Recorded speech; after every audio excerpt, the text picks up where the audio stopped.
வணக்கம் மக்களே, வணக்கம். சற்று முன் கிடைத்திருக்கக்கூடிய ஒரு முக்கியமான தகவல் ஒன்றை பார்க்க போகிறோம். சற்று முன் முதல்வர் பதவி காலி. ஸ்டாலின் கதறி கதறி அழுகிறார் ஆளுநரிடம். என்ன நடந்தது, எதனால் பதவி பறிபோனது, இதை பற்றின முழுமையான தகவல் இந்த ஒரு வீடியோவில் தெளிவாக பார்க்க போகிறோம். அதற்கு முன்பு நமது சேனலுக்கு நீங்கள் புதிய பார்வையாளராக இருப்பதற்கு வாய்ப்புகள் நிறையவே இருக்குது. ஸோ யாரெல்லாம் ஃபர்ஸ்ட் டைம் முதல் முறையாக நம்ம இந்த வீடியோ பார்க்குறீங்களோ மறக்காமல் சப்ஸ்கிரைப் பண்ணுங்கள். சப்ஸ்கிரைப் பண்ண உடனேயே பக்கத்திலே ஒரு பெல் பட்டன் வரும், அதை கிளிக் பண்ணி ஆல் ஆப்ஷனில் போட்டு வச்சுக்கோங்க. தொடர்ந்து நம்ம வீடியோ போட்டோம்னா உங்களுக்கு நோட்டிஃபிகேஷனாகவே வந்து சேரும். அது மட்டும் இல்லாமல் வீடியோ பிடிச்சிருந்தால் மறக்காமல் லைக் பண்ணிவிடுங்க, ஷேர் பண்ணுங்கள், சப்போர்ட் பண்ணுங்கள். ஓகே, வாங்க வீடியோக்குள்ளே போகலாம். சற்று முன் கிடைத்திருக்கக்கூடிய ஒரு முக்கியமான பரபரப்பான தகவல் என்ன அப்படின்னு பார்த்தீங்கன்னா, ஒரு சோகமான தகவல் கூட சொல்லலாம். எல்லாருமே நீங்கள் தம்ப்நெயிலையும் பார்த்துட்ருக்கீங்க. சற்று முன் முதல்வர் பதவி காலி. கதறி கதறி அழுகிறார் முதல்வர் ஸ்டாலின் ஆளுநரிடம். என்ன நடந்தது அப்படின்னு பார்த்தீங்கன்னா, நள்ளிரவில் ஒரு 3 மணி அளவில் வந்து பார்த்திங்கன்னா அமலாக்கத்துறை வந்து பார்த்திங்கன்னா ரகசிய தகவலின் அடிப்படையில், அதாவது வருமானத்திற்கு அதிகமாக பணங்கள் இருக்கிறதாகவும், ரகசிய அறையில் வந்து பணங்கள் குவியலாக இருப்பதாகவும் ரகசிய தகவல் வந்து அமலாக்கத்துறைக்கு வந்து கிடைத்திருந்தது.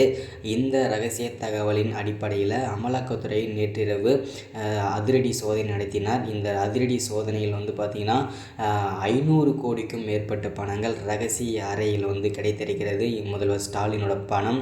இந்த காரணத்துக்காக முதல்வர் ஸ்டாலின் வந்து இந்த மாதிரி வேலை செஞ்சதுனால ஆளுநர் அதிரடியாக ஒரு நடவடிக்கை எடுத்திருந்தார். என்ன அப்படின்னா, உனக்கு எந்த விதமான அதிகாரங்களும் கிடையாது, உனக்கு இந்த முதல்வர் பதவி கிடையாது, இன்னையே நீ ராஜினாமா செய்ய வேண்டும், செஞ்சிரும் அப்படின்றத தெளிவாக சொல்லிட்டாங்க.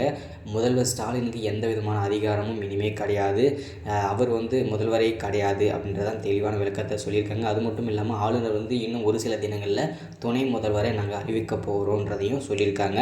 ஸோ ஏன் அப்படின்னு பார்த்தீங்கன்னா, இப்போ வந்து பார்த்திங்கன்னா தொடர்ந்து திமுகவின் முக்கிய பொறுப்பில் இருக்க முக்கிய திமுக புள்ளிகள் எல்லாருமே ஒவ்வொருத்தராக வந்து பார்த்திங்கன்னா சர்ச்சையில் சிக்கிட்டு வந்துட்டுருக்காங்க.